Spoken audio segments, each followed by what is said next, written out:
The meeting is now live. Thank you, Anna. So good afternoon, everyone. Welcome to the Education Advisory Board, which is our first virtual meeting of the board. So let's hope it all goes well technology-wise. I'm Councillor Horton and I'll be chairing the meeting today. Just as an explanation, we're meeting virtually in response to the limitations placed on governance by the COVID-19 pandemic. Until recently, the law stated that all members had to be present in the room to make formal decisions at meetings. However, the law was amended in response to the COVID-19 emergency, and councils are able to hold public meetings virtually. This will be in accordance with the local authorities' coronavirus flexibility of local authority meetings regulations 2020 number 392. So members of the public are invited to view this meeting online. This is a new experience for many participants, although actually looking at everyone here, I don't know whether it is a new experience for these participants, as I've seen most of them on a regular basis over the last couple of months. But we please bear with us and be patient as we come to these new arrangements. So usual reminders to those present, if microphones be kept on mute unless you are speaking, and this will limit the amount of background noise, as we know. So members are requested to keep their cameras turned on at all times, but officers and presenters are requested to turn their cameras on only when they're presenting their reports or answering questions, according to my guidance. Members and those who wish to speak should use chat to write their name, followed by RTS, which is request to speak. Please don't use chat for anything else. I understand that it's publicly available after a meeting, so if you don't like my top or whatever, anything else I'm saying, refrain from putting it in there. Use chat on the right-hand side of the screen, not the chat icon on the left. And each time you speak, please say who you are so it's clear who is speaking. Okay, and I will try and keep an eye on the chat. Are you keeping an eye on the chat as well, Lisa, or is it just me? Yes, I'll try and keep an eye on it as well. Okay, that's good. If there are technical difficulties, we'll endeavour to resolve these and where necessary have a brief adjournment, but the meeting can proceed when quorate, which we are now. So please can I ask everyone taking part today to confirm that they are present. So I will say your name, and then if you could just say present, that will be useful. So Councillor Frank Jonas. I can see. Are you all right to unmute?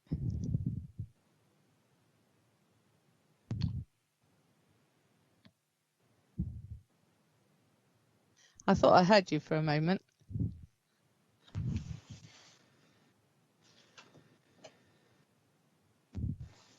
Is it all right, Lisa, if I can see him? And yeah, I think we know that Councillor Jonas is here. Yeah, that's fine.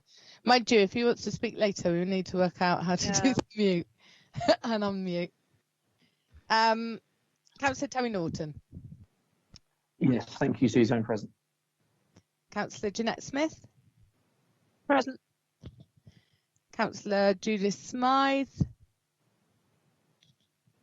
I can't see Judith. No, we've had apologies from Judith. Oh, have you? Oh yeah. Okay. Steve Lebetz. Present. Fiona Calderbank. Not here at the moment. Helen Reeder. And then officers, Mike Stoneman. Yeah, I'm here. Alison Jeffrey. Present. Joe Peach. Yes, I'm here. And Lisa Gallagher. Yes, I'm here. Welcome, everybody. I should just add, Suze, we've also got Sarah Christopher, who should have been invited, actually, so Sarah is here as well. Sarah, of course, I've had a conversation with her. And Sarah. Have I covered everyone else? I'm also not on my list. Yes, we've got Robert Sanders just joined us. I did have apologies for you, but obviously you've made it, so that's fine. Welcome. Thank you. Welcome. So the apologies list, if I update it mentally, is Robert Dare, and Jeff Williams. And Judith Smythe. So there are the apologies. Okay, now we come to item 2, which is declarations of interest. I'll kick off with my usual personal non-prejudicial interest of being on the governors at Craneswater Junior School. Anyone else? Terry? Yeah, usual ones for me as well. I'm employed at Mayfield School through a cover agency. My partner works there and my daughter. Thank you, Terry. And Jeanette? You're on mute at the moment. I work for Hampshire Branch Unison, and I actually represent support staff in Hampshire schools. Thank you. Any other declarations of interest? None. See any?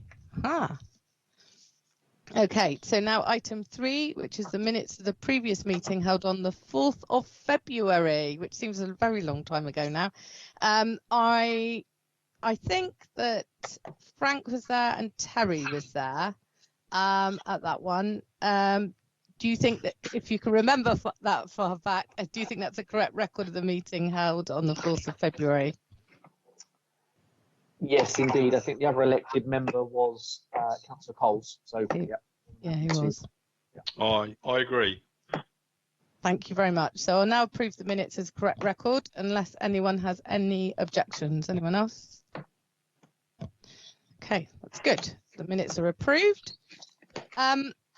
Because this is a live meeting, we with the technology and everything, the running order is going to be slightly different to that on the published agenda. So we'll discuss items 5, 6, and 7 first, and then agenda item 4, if it's okay with everyone else, will move to the end, as it's got an exempt appendix, and then we can stop the live stream when we get to that agenda item and not have to reconnect again. So is that okay with everyone? The people I can see are nodding, so that sounds good.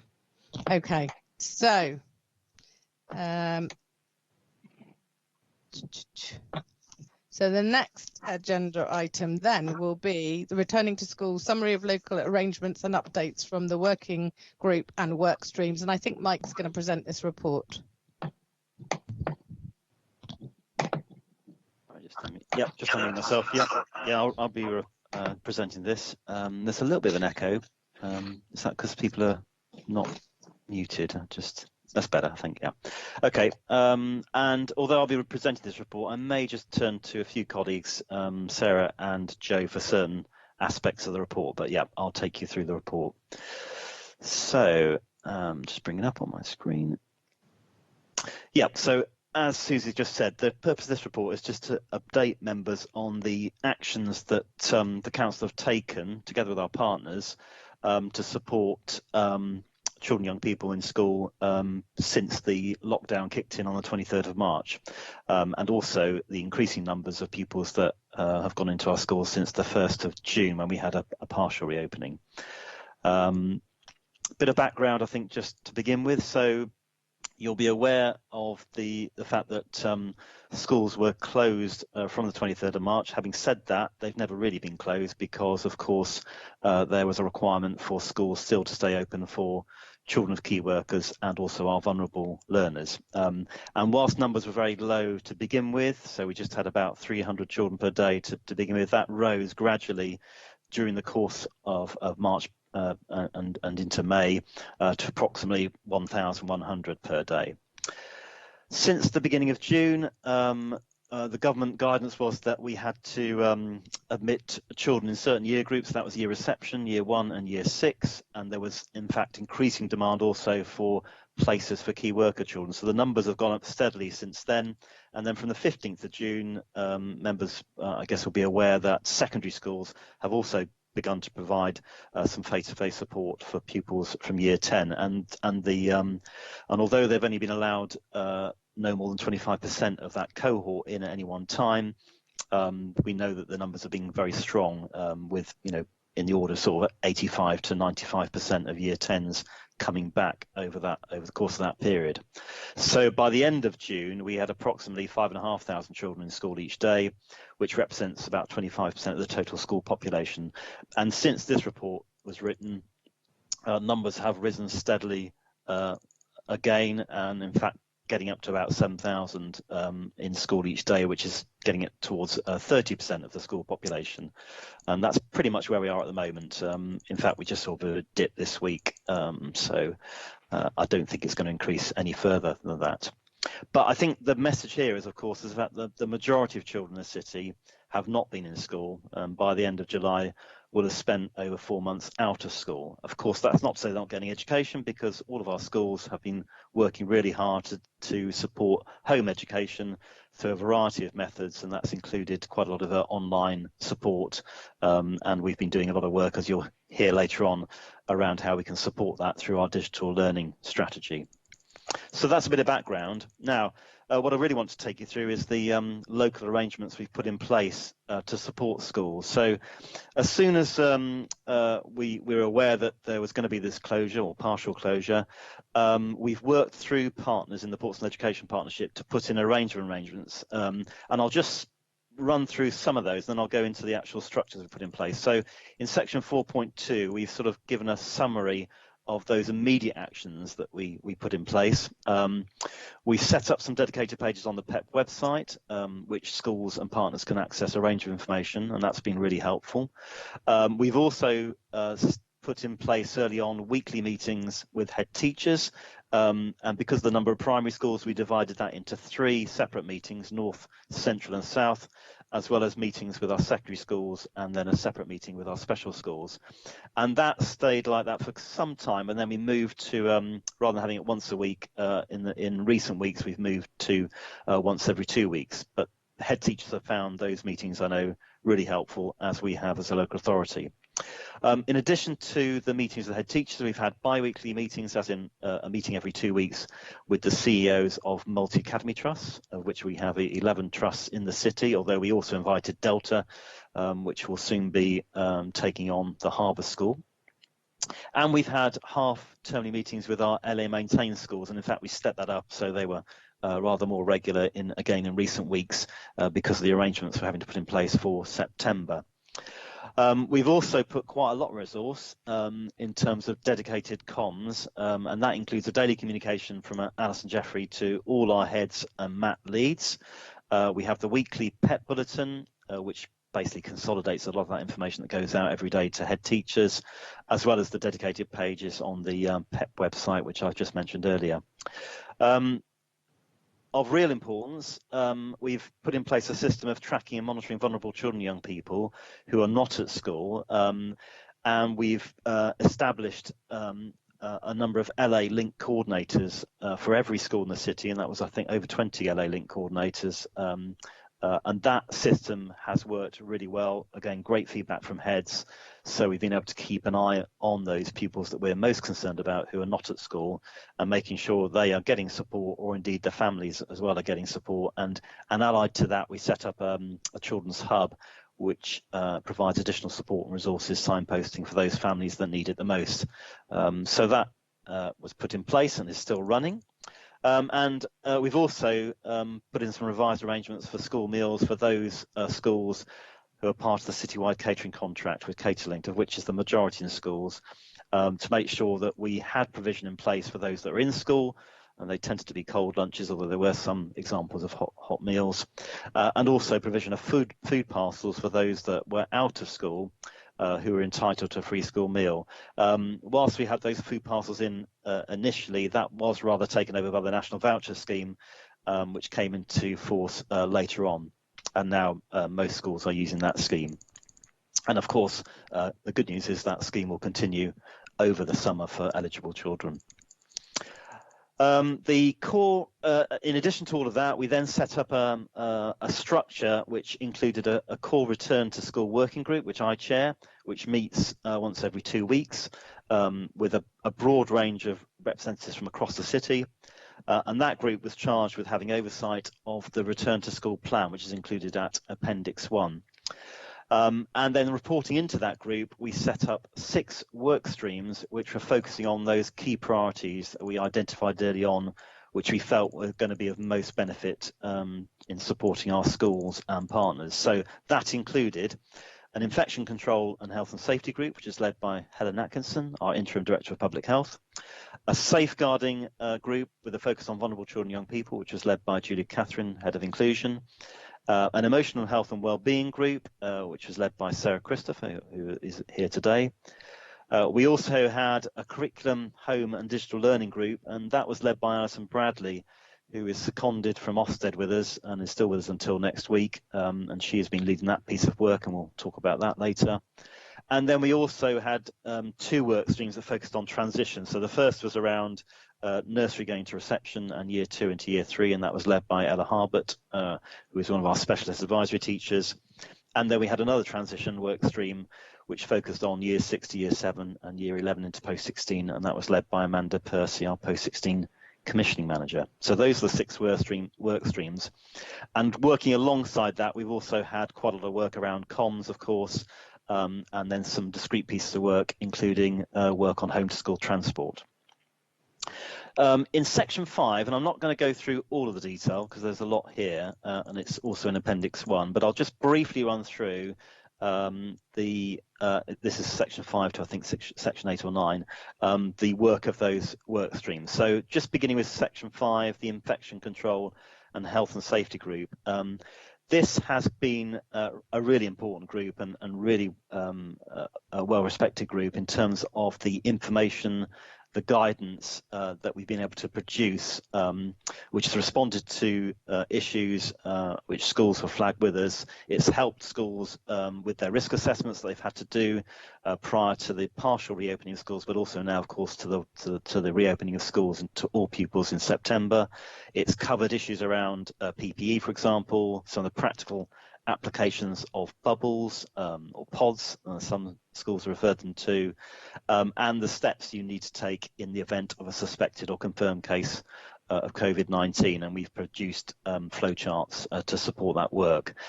So that's been a really important group, lots of guidance, FAQs that have come out, and that group met today, and we've got further guidance coming out over the course of this week and over the course of the summer to support the reopening of schools in September. We then go on to the safeguarding group, which are focused on vulnerable children and young people. And I've already talked a bit about the tracking and monitoring system that we set up. We've also done quite a bit of work on risk assessments for children with special education needs and disabilities, which has been really important. And also put in place some additional respite provision, short break provision for pupils with SEN who have not been able to attend school, and also providing support during the school holidays. In addition to that, we've been planning for long-term support for those children with underlying medical conditions who may not be able to return to school even in September. So a really important group. Again, lots of good advice and guidance coming out from that particular group. The next one was emotional health and wellbeing, and I'm going to pause there and take a deep breath because I'm going to pass over to Sarah Christopher. Sarah, would you just like to say a few words about the emotional health and wellbeing group? Sure, thank you, Mike. So this group links into and ties up with the existing work of the Children's Emotional Health and Wellbeing Group that's part of the Portsmouth Education Partnership. In the quite early days of the pandemic, schools, parents were all very worried about the emotional impact on children and their ability to be ready to learn, whether that's remotely or back in school. So we're looking at focusing on making sure that the wellbeing needs of pupils and staff are met as part of our ongoing work, but with a specific focus around that. So we've commissioned some additional training, which has been attended by hundreds of staff across the city, online training about how we respond to trauma and how we use a trauma-informed approach. In our work, we are pulling together a pack for all staff. So we've collated resources. One of the pages on the Portsmouth Education website is specifically around wellbeing and support available from additional partners. And we are pulling together over the summer a pack available for all staff all school staff in terms of being able to support wellbeing of pupils when they come back, recognising that there may still be some challenges, although actually the findings of most of our schools where pupils have returned is actually they have managed to return very positively and have really enjoyed the experience of being back at school, notwithstanding some challenges that still remain. We have commissioned some additional support for children who may have experienced loss or bereavement, particularly during this period, using one of our experienced loss champions within the city to provide additional support for her colleagues, and that's funded through the Inclusion Outreach Service, so that's available for schools to draw on. And during this period, we've also offered, launched the mental health support team in schools offer. Colleagues may or may not have seen, we already had 2 mental health support teams that we were successful in bidding for government funding for.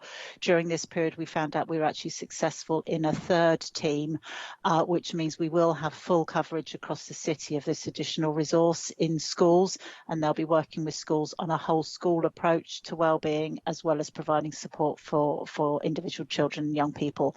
There is a training programme, so it will be a while before that rolls out in its entirety, but it will be a significant resource. So we're able to use that. And one of the things that they are planning to deliver over the summer holidays is some support for parents who are feeling anxious about, about anything, but in particular about return to school and particularly about transitions. I think that's it from me, Mike. That's great. Thanks, Sarah. That's really helpful. Okay, moving on then to the Curriculum, Home and Digital Learning Group. This has been a really significant piece of work, let's say led by Alison Bradley, our secondee from Ofsted. The pandemic has really highlighted some of the differences, both at a whole school level, but also with our families, to the extent to which children have been able to use technology to access learning remotely. Some of our schools were already doing this, and particularly in our secondary schools, but a number of our smaller schools, particularly infant and junior schools, for example, were making fairly limited use of the available technology. And the other thing we've noticed is that digital divide amongst households in Portsmouth, many of whom can only get online through a mobile phone shared between family members and limited numbers of devices. So we've been looking at all of these issues through this group. We did a really important piece of work, which is a sort of baseline survey to understand what good practice was going on out there, or current practice, and to share some of those examples across our schools. We've run one workshop initially to do that, and in fact this morning we ran another, largely for our primary schools, looking at some of the applications that are being used successfully across the city. And tomorrow we've got another workshop which is looking at a sort of school strategies, which is being led by Natalie Shepherd, who's the director of Portsmouth for TSAT, and also with Alison Bradley and Debbie Anderson, who is the executive head at King's Group with the Northern Parade schools. So lots of good work going on there. We've also been looking at how we can improve access to devices and also broadband access. You'll be aware of the government's initiative to give laptops and tablets to our vulnerable learners, those who are open to children's social care, and we've been distributing those laptops. Now that is okay to an extent, and it's certainly helpful, welcome, but it's small scale, it's not sustainable, and what we're really looking to try and do is develop models which means that all pupils can have access to a device, and probably the best way of doing that is through subscription models, which a number of our Mods Academy trusts are looking to develop. And Steve may want to say a bit about what Trafalgar and Admiral Nelson are doing, and the same goes for the Thinking Schools Academy Trust. And we want to try and see if we can replicate that and have that being worked across the city, so all pupils will have access to a device. We're also looking to see how we can improve broadband access as well for those families that are unable to access the internet because of their financial situation. And in 8.3, we just give a few other strands within that group. We're putting together a digital learning strategy, which we hope to have ready for the autumn. And that will be a very important piece of work to provide a long-term solution to supporting the application of digital technology. This is not just about how we address the issue of home learning due to the pandemic. It's actually a much wider issue to see how we can support the curriculum and learning going forward, and make that sort of step change we want to see in terms of outcomes for children and young people in the city. And then finally, just moving on to transition, as I said, we split that into two work streams. So we had one which was focusing on the transition from nursery to year R and year 2 to year 3.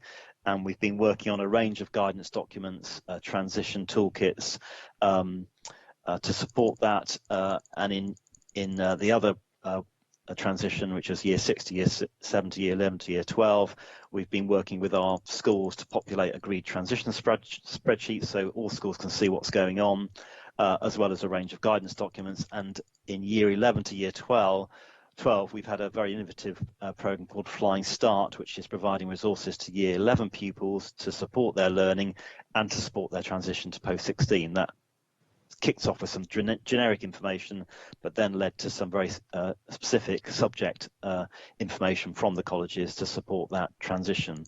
We've also been working closely with our secondary schools to identify those young people that we are concerned might not make it to post-16 and therefore would become NEET, not in education, employment and training, and we've expanded our youth NEET intervention programme to track those young people and provide the necessary support so they do have a post-16 positive destination. So as you can see, a lot of work has been going on over the last few months around those structures.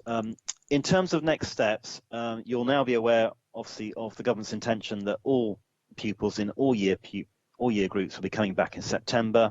Detailed guidance was issued at the beginning of July, and since then we've been working with schools and partners to make sure that we've got everything in place ready for September, and that's included very detailed and specific support for our LA maintained schools, and we have individual two officers, Sarah Christopher and Alison Critchley, who's working with our LA maintained schools to make sure that we've got their risk assessments updated. We've got a deadline of 16th of July, tomorrow, for those to look at their plans for September, and also importantly, which links into one of the work streams that I talked about earlier, to make sure that they've got their contingency plans in place for access to remote education should there be a local outbreak or indeed a lockdown, to make sure that is all in place and signed off by the end of September. And we've asked our maintained schools to have that with us a week or so before then. And of course the work of that work stream around digital learning, home education, is supporting all of that good work. The final thing I wanted to mention was around the education strategy. Before March and before the lockdown emerged, we were planning to do a refresh of our education strategy, which had come to an end of its 3-year life, and to look at developing a new 3-year strategy. And we had events planned in the summer to support all of that work. Now, of course, that was all put on hold as a result of the pandemic and the structures we've had to put in place since then. What we're planning to do now is a refreshed education strategy, but for 2021, in recognition of what has been happening over the course of the last few months and what we need to put in place for next year. But what I've done in section 10.2 is just put some of the headlines in in terms of those priorities. So you won't be surprised to see the development and implementation of a digital learning strategy is one of those priorities. Teacher recruitment retention is still a big priority, although we've got some really positive news to report in terms of initial teacher training places for September, as in most of them are full now, which is good news. We want to continue a focus on improving pupil outcomes in reading literacy and improving early language development. We will continue to focus on our most vulnerable learners, particularly those pupils with SEN and those on SEN support, which was a big issue for us before the pandemic and is still there. Improving teaching and learning the wider curriculum with a big focus on leadership, and also we will be publishing an agreed strategy for how we're going to secure sufficient school places for SEND and alternative provision, particularly for our most complex SEND, and working through a strategy at the moment for that, which we will publish in the autumn.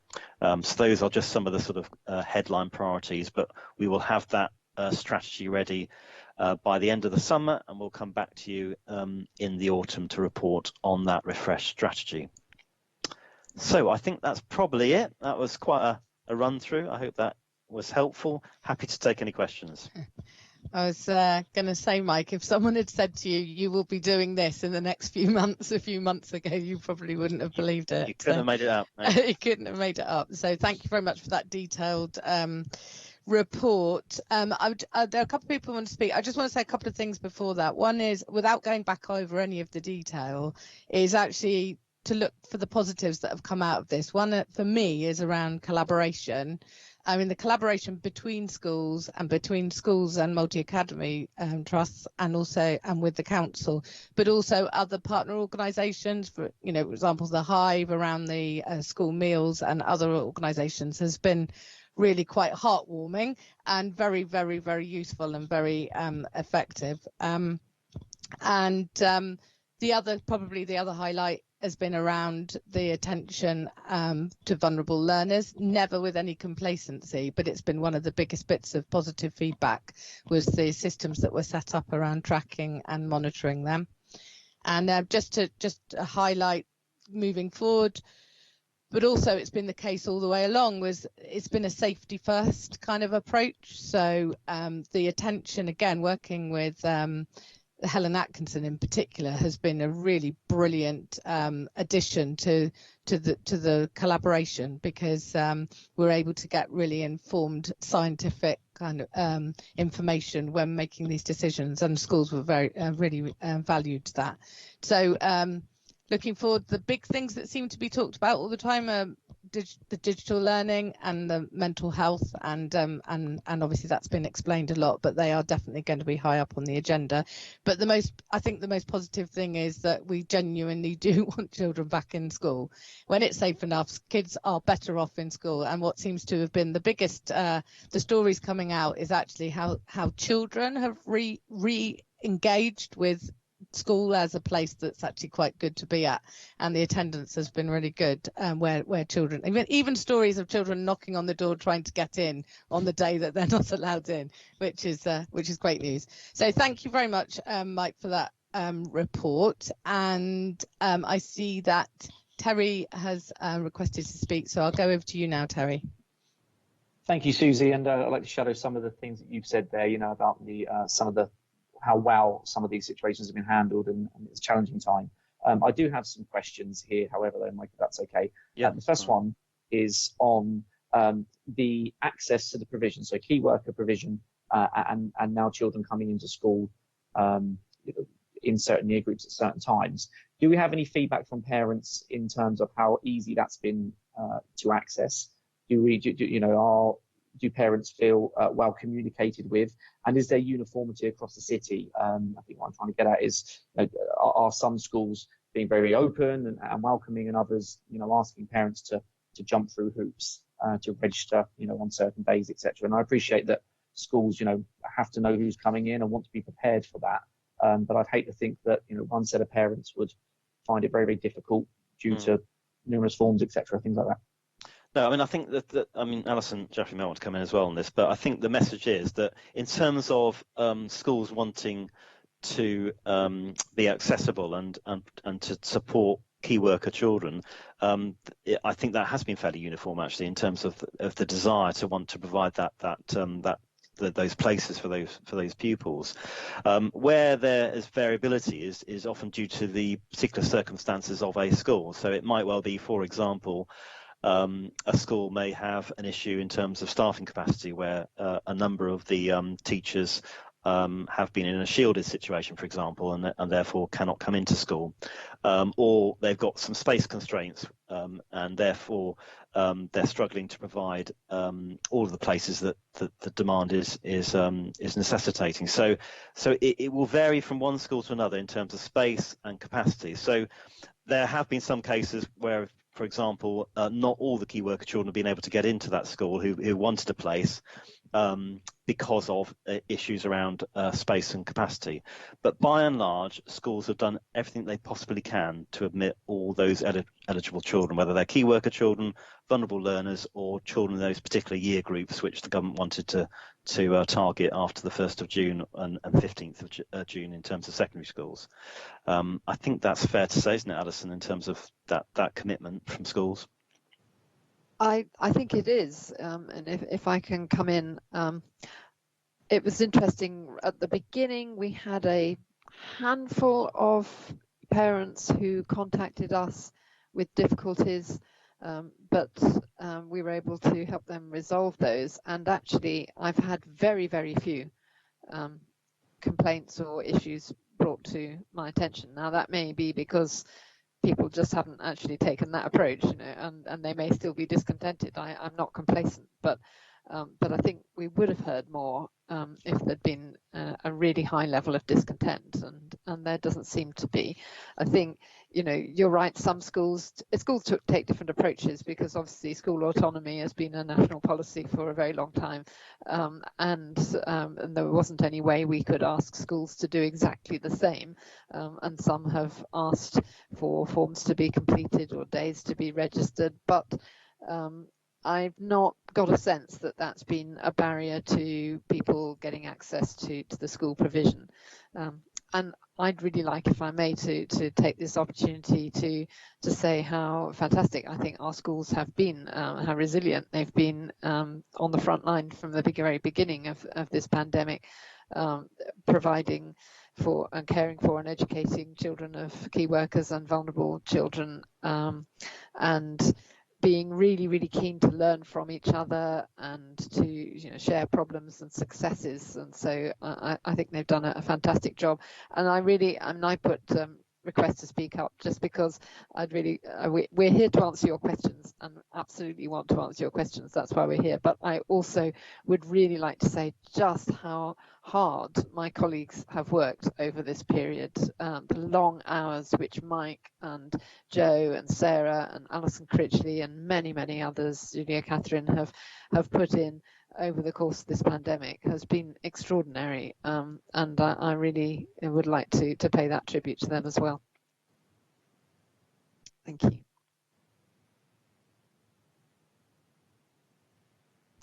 You're on mute, Susie. We've lost you there, Susie. Oh, there you go. Terry, did you have any further questions? I do. Yeah. Sorry, if I can. That's yeah, okay, just very quickly. So one of us about free school meals and the, you know, the packages and the parcels and the vouchers and what have you. I know there's an inconsistent kind of approach. Lots of schools are doing their own thing. Have we had anything back from the academies in terms of those that aren't involved with the catering contract as to, you know, the approach that they took? And, you know, are we confident that everyone was able to access those meals, even shielding families, etc.? Yeah, I mean, I think for those schools that are not in the catering contract, and that, I think that includes some of our maintained schools, but not many.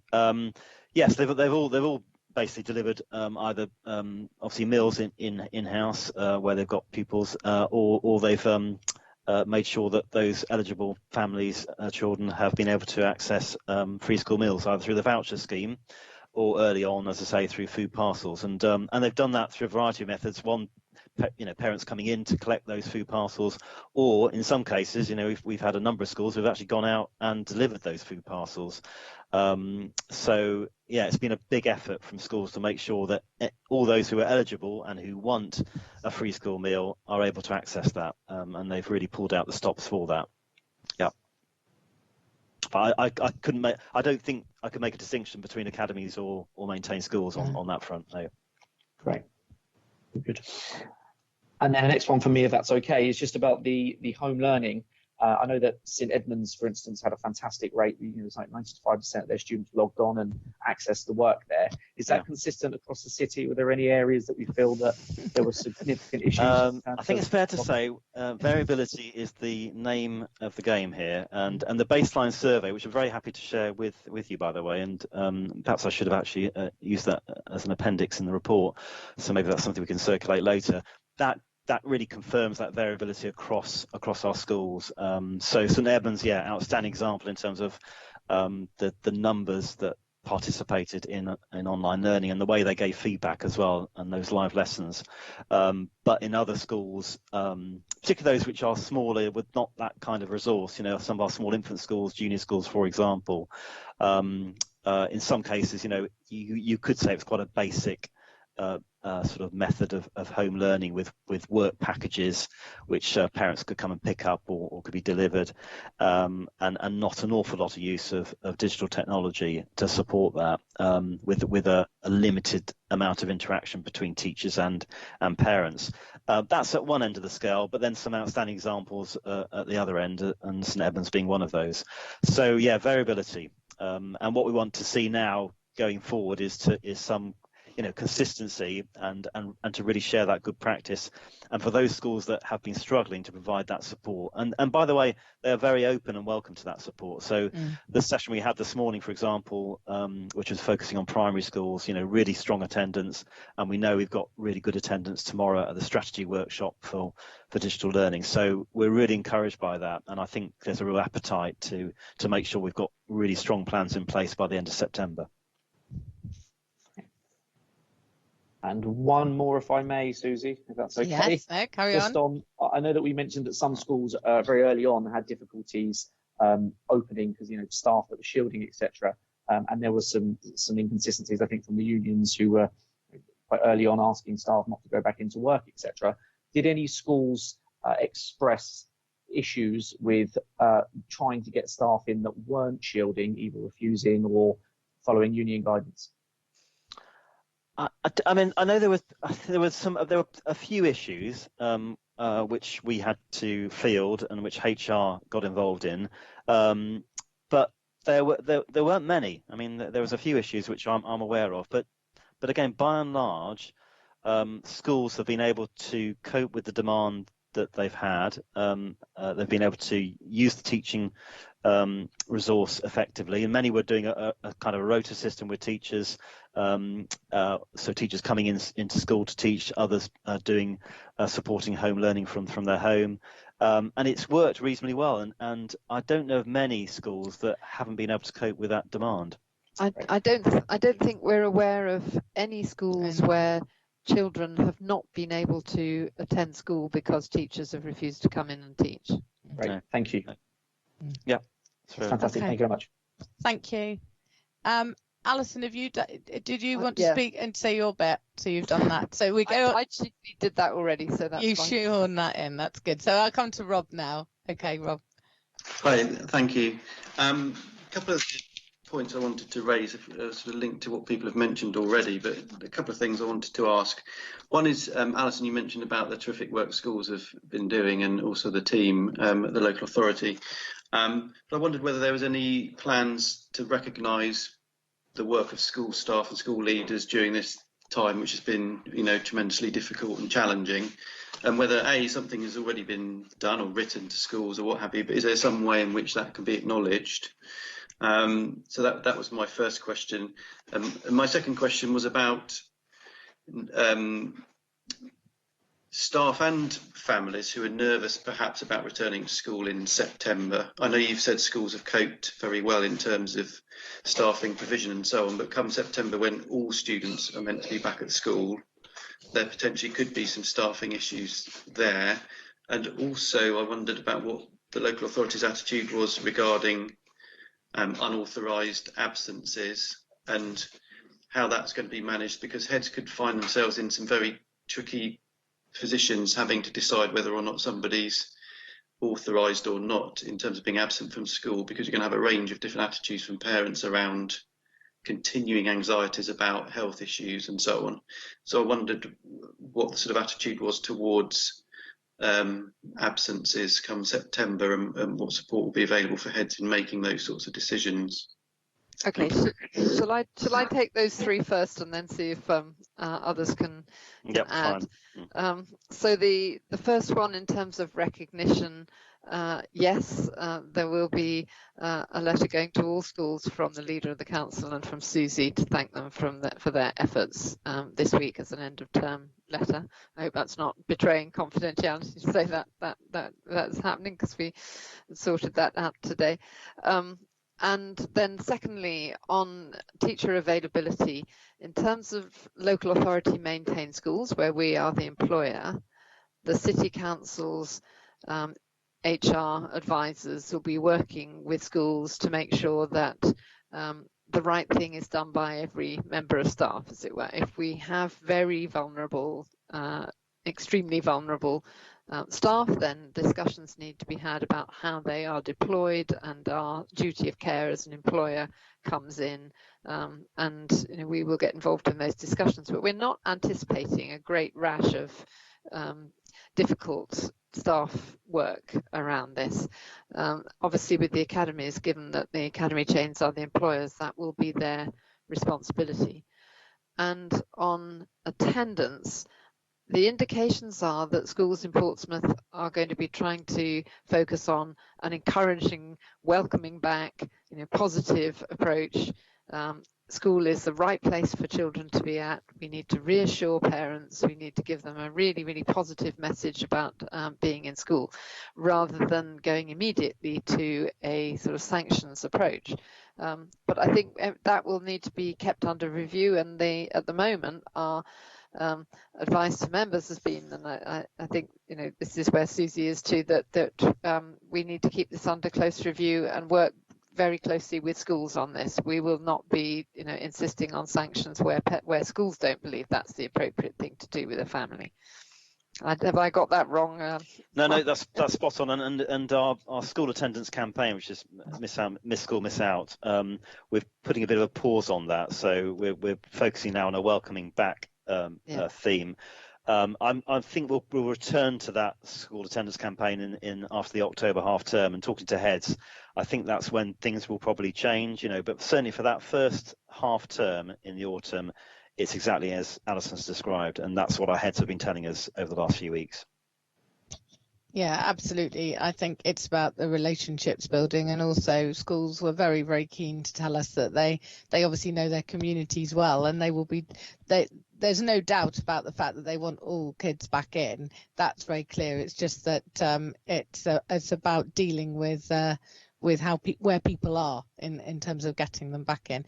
I'll come to you in a moment, Terry. I just want to quickly say one other thing is, I know Sarah's on the line still, is regarding the acknowledgement of teachers as well. Of course, we would ordinarily have our Teach Portsmouth Awards at the beginning of in September, October time, and that's been delayed, the actual big event. But I think we're going to do a virtual version of that, specifically focusing on the amazing stuff that schools have done during the pandemic, which of course will bring in things that have been going on in school, but also some of the stuff that's been done around engaging with people at home as well. So that's in the pipeline. I don't know if Sarah wants to say anything more, or is that just enough, do you think?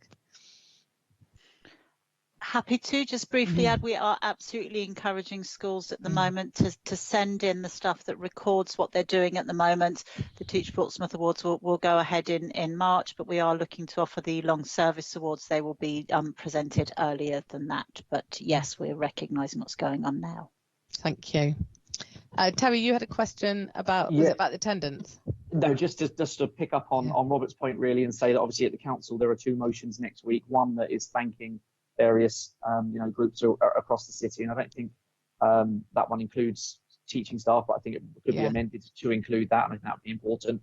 And secondly, there's one that we're putting forward that does acknowledge the great work that's going on in schools. So just two extra points there. Very good point. Very good point. Jeanette, oh sorry, Rob, have you finished now?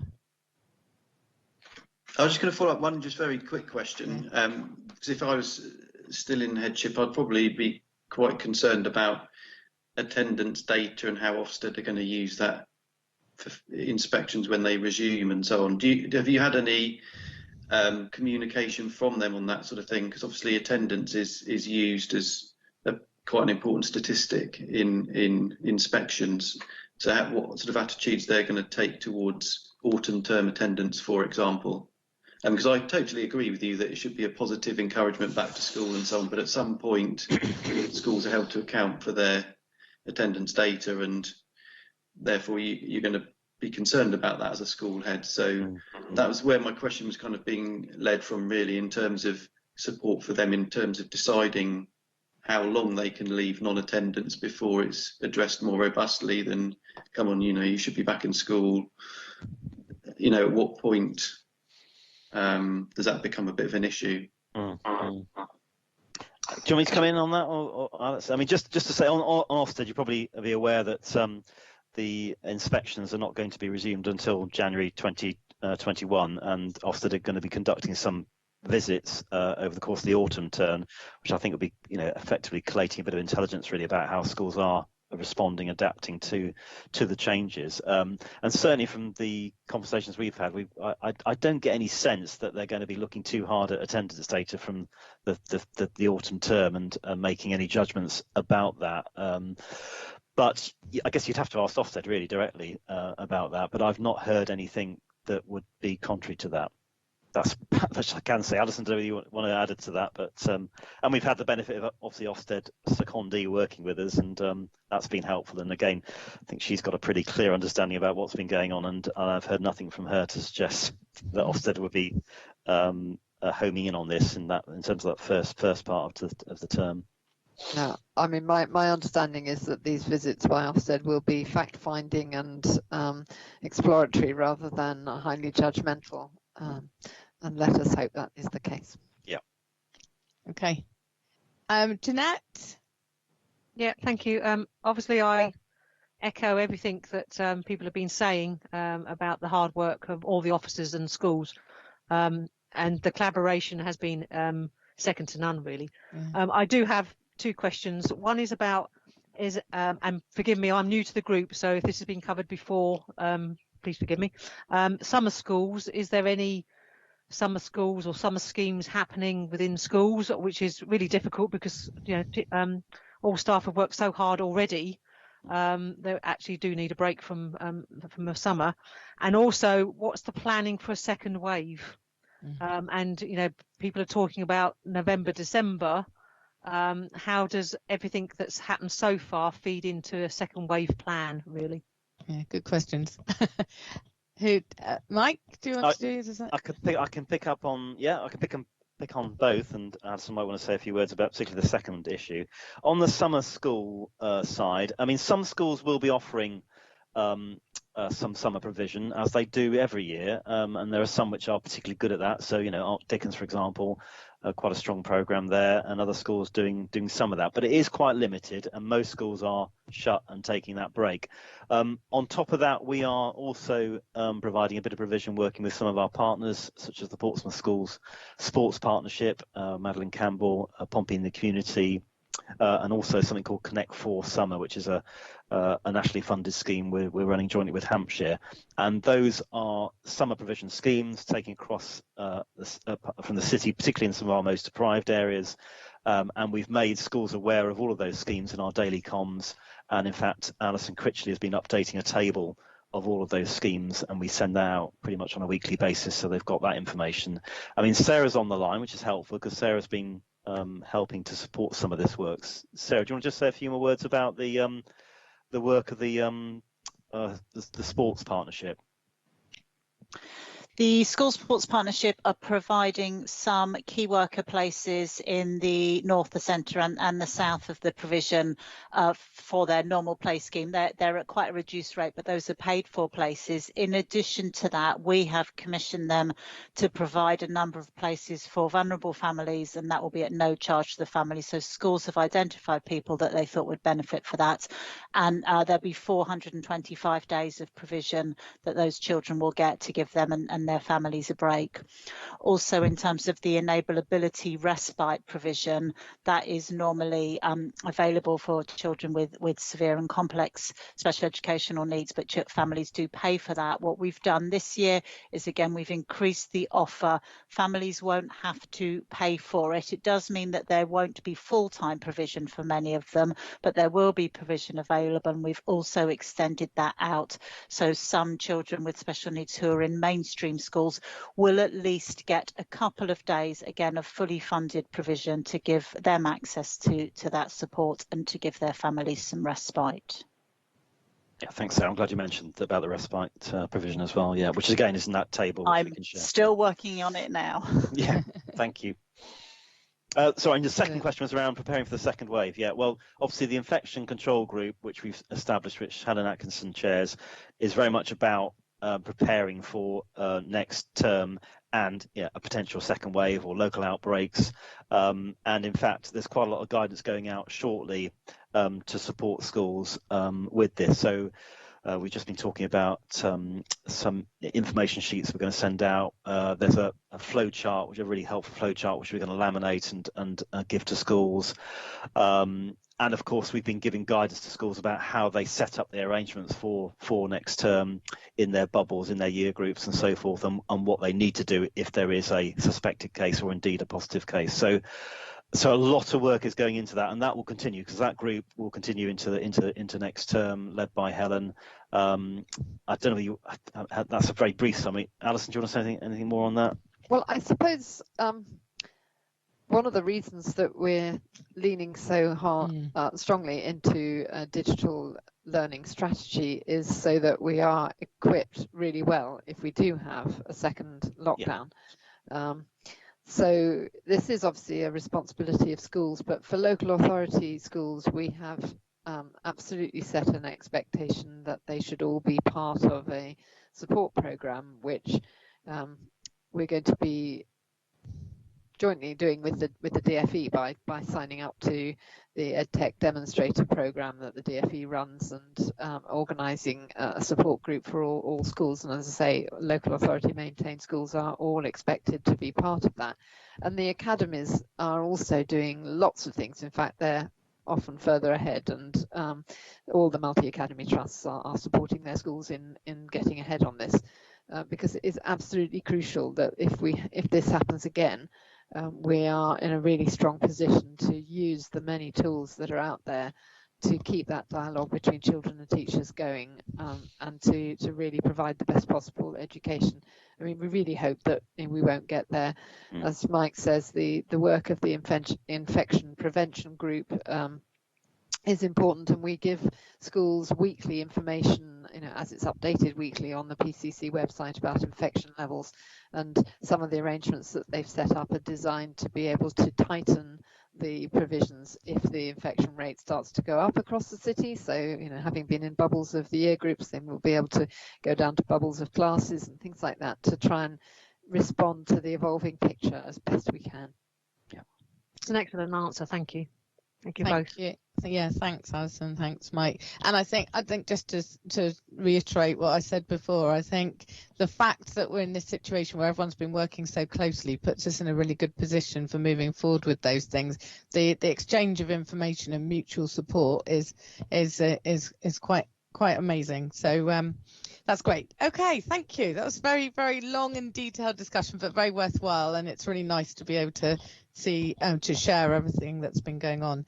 So the official recommendation is that members of the Education Advisory Board note the considerable work that's been taking place across the city to support schools, children and their families in order that more children can return to school during the remainder of 1920 and prepare plans for the return of all pupils to school from September 2020. Thank you everyone for both the comments and the questions, which were very good. And so we will move on now to the next item, which is the school improvement update from Jo. Yep, thanks. Can people hear me? Is that I'm not still on mute or anything? We can hear you. Good. Okay. Yeah, you've got the paper, so I don't intend to go through all of this. And I think you can see that when we planned our school improvement priorities back last summer and September, we were not predicting that we would have lockdown and therefore, excuse me, that lots of this wouldn't happen. So some of what we had planned hasn't happened, but other things have, is a good way to summarise it. So since the last report that I gave you, which was on the 4th of February, we had continued to work on the reading and literacy project, which was very well received. We had a lot of schools involved in it. You've got all the details if you want the actual numbers and details there. And we were beginning to develop a really cross-phase strategy on developing literacy, with schools working on a research-based project of what will work with their children to improve their reading and literacy and communication outcomes. Unfortunately, we just got to the stage where they're about to try some of that in school, having developed their plan, and we had lockdown. And with the best will in the world, schools have not been focusing on this. They have had to focus on just operational stuff, the health and safety of their staff and children, bubbles, key workers, not knowing from 1 minute to the next whether they're opening, closing. And I really do think we made the right decision in saying we will step back from those sorts of priorities and we will bring in other ones. It was exactly the same with the SEN, moderation, all of the things that we were intending to do. We have stepped back from in order to concentrate on helping schools with their own priorities. We're now at the stage where we've worked, as you've heard, very, very hard on home learning and on blended learning. We had to, because this is new for a great deal of schools, we had to find out where they were at, and we're now building a program based on that baseline. So I was heavily involved in interviewing schools to find out where they're at, and I think we did intend to actually, as Mike said, send you that baseline, and we will make sure that you get a copy of it. It's basically we have such a variety that of places that schools are at with that we've had to recalibrate in terms of the support going forward. We have taken a group of schools which are really right at the very beginning. What they're doing is every single school is offering some form of home learning, but quite often it is simply signalling to parents and to pupils, students, what there is out there that they can do. There's some national stuff that we signal from Oak Academy, it's called, which is nationally produced lesson plans and support, but there's all sorts of other things as well. But we also have some schools and colleges, it has to be said, which are much further advanced than that. They already were. They were already offering quite a lot of digital learning, home learning that was supervised remotely. And those things have informed the others. So there's, as Susie's just said, this collaboration, this sharing of ideas and good practice has been phenomenal. That it's been a real success story. And the other thing that's really come out of this survey is that we've had really strong communication with parents through this in a variety of ways. But as many schools have always said to us, it does matter how much work children do out of school as well as in school, how much parents are able to help.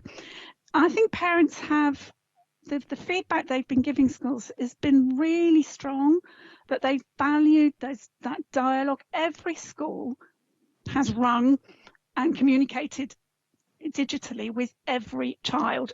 If they haven't, it's been a real cause for concern, and it's been escalated through child protection and social workers, etc. So those are quite rare, but we've got our eye on it.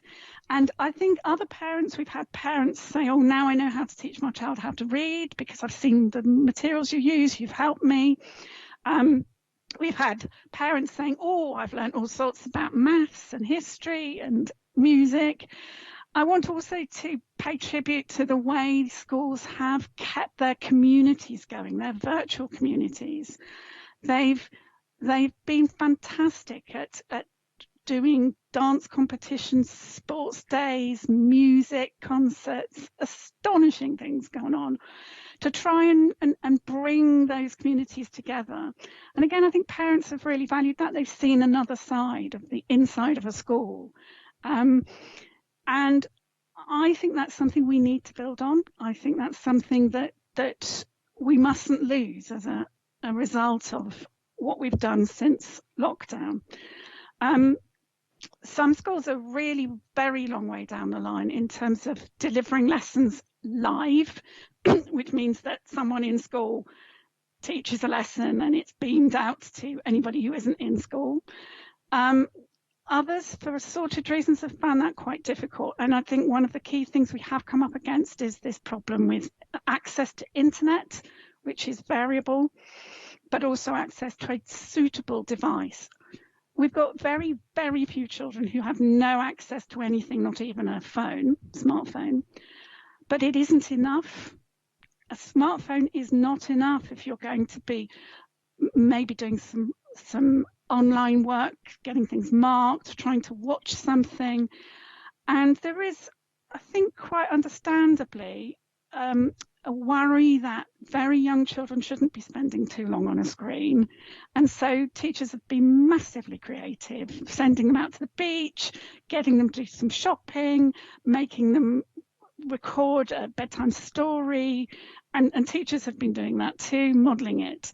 And as Alison has said, the digital aspect of this has enabled that to happen really smoothly.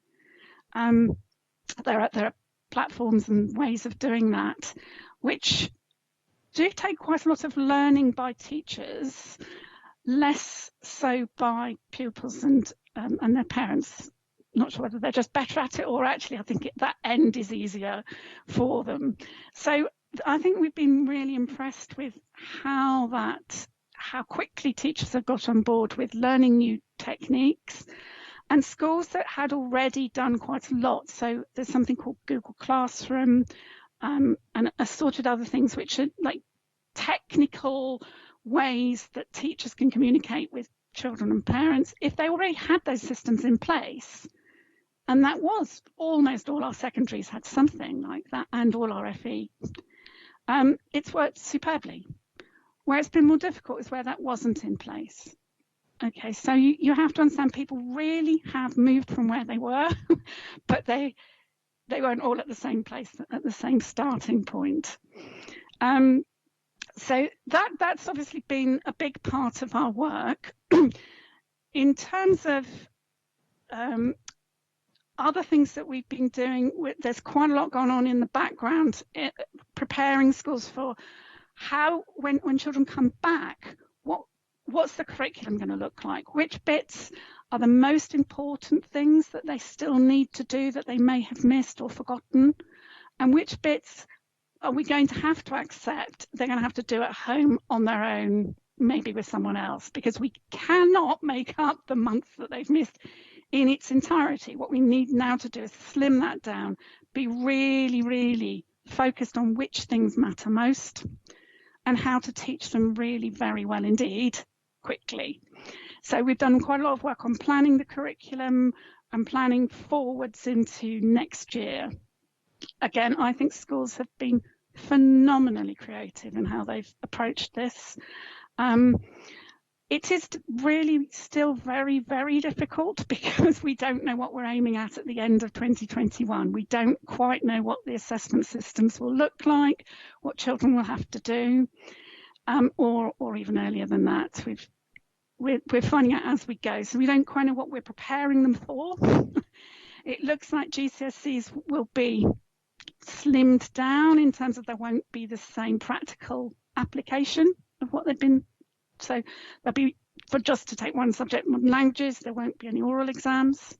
In some of the other practical subjects like science and so on, there will be very few practical experiments, nothing required. If we move down to Key Stage 2, they're likely to slim some of that down, but we haven't got the details. This morning we had proposals for the younger ones doing their phonics, that they will have to do their test in the autumn term, later autumn.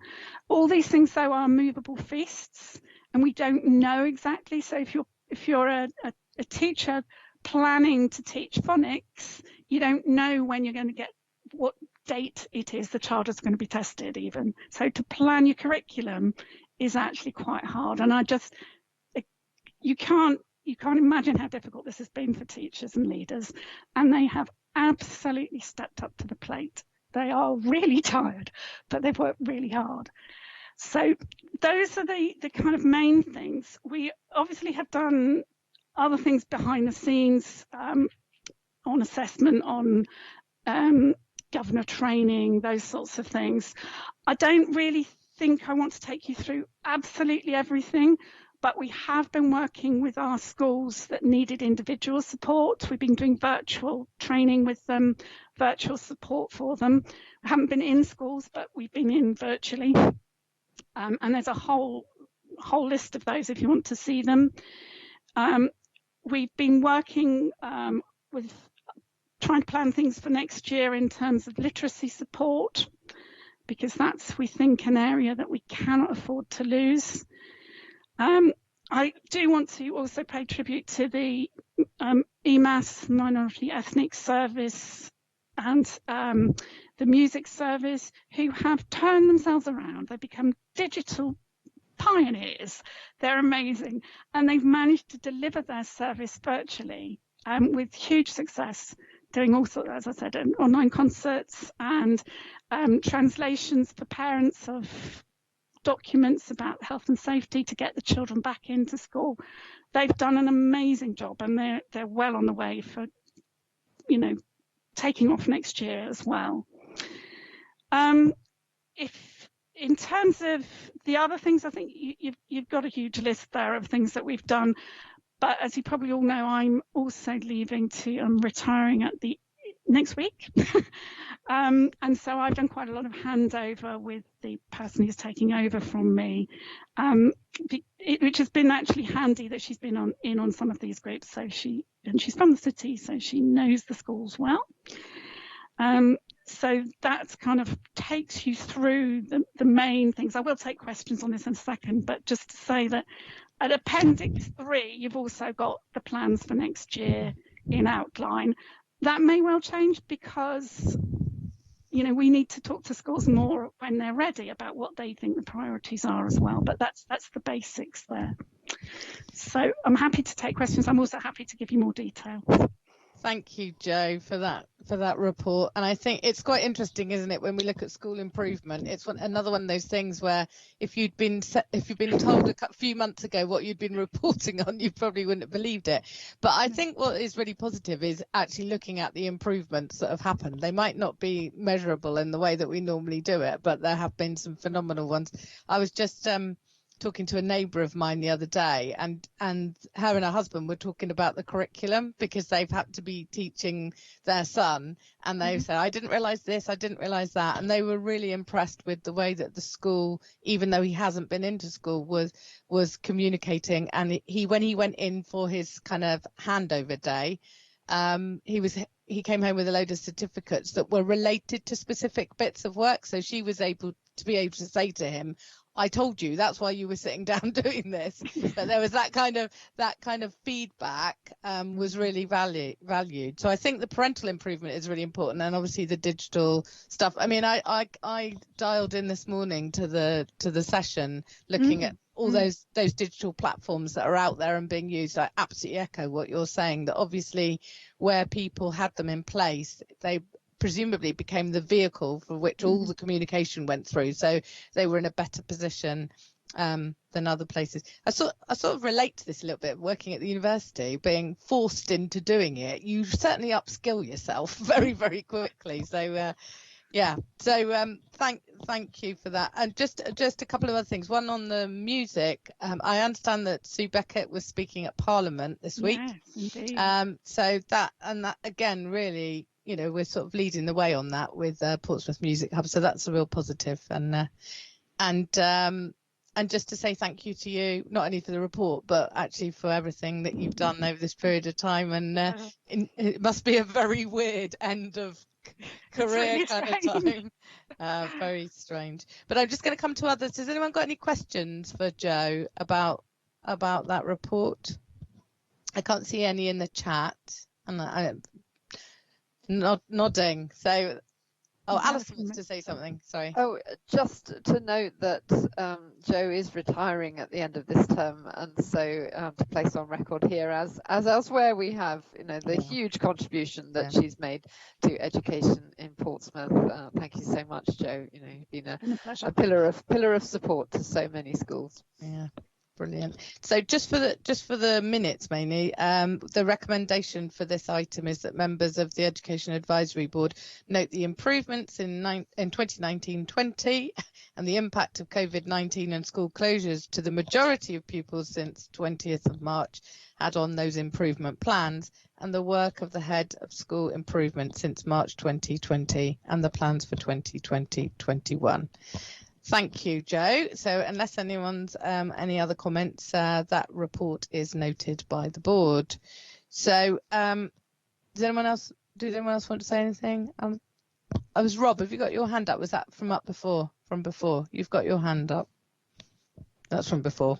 Okay. So before we go into exempt session, just two things. One is the last item here, which is date of future meetings, scheduled for Wednesday the 14th of October. Who knows what we'll be doing then at 4 p.m. It says the location will be confirmed nearer the date, whether we meet in person or whether we're meeting virtually again. It's the 14th of October. And just again for publicly, before we go into exempt session, I just wanted to say a personal thank you to well, I'm going to include Alison into her. I echo what Alison says, but include her. Just phenomenal levels of work by all the officers, really, and I just want to place on record my personal thanks, and I'm sure everyone else on this advisory board would want that noted too. So. Thank you. Okay, so let's move. So we now move back to the other agenda item 4, and we need to move into exempt session. And the explanation for that is under provisions of Section 100A of the Local Government Act 1972, as amended by the Local Government Access to Information Act 1985. The press and public are excluded for the consideration of the following item on the grounds that the report contains information defined as exempt in Part 1 of Schedule 12A to the Local Government Act 1972. So we will pause briefly whilst we ensure that the live stream has been switched off. And when we hear that. Yeah, I'll just go and turn it off. I'll let you know when it's stopped. Okay. Does people want a few minutes break, or do you want to just plough on after it's switched off? Plough on. And I'm interpreting Terry's sign language as plough on. Plough on, I think, is. Yeah.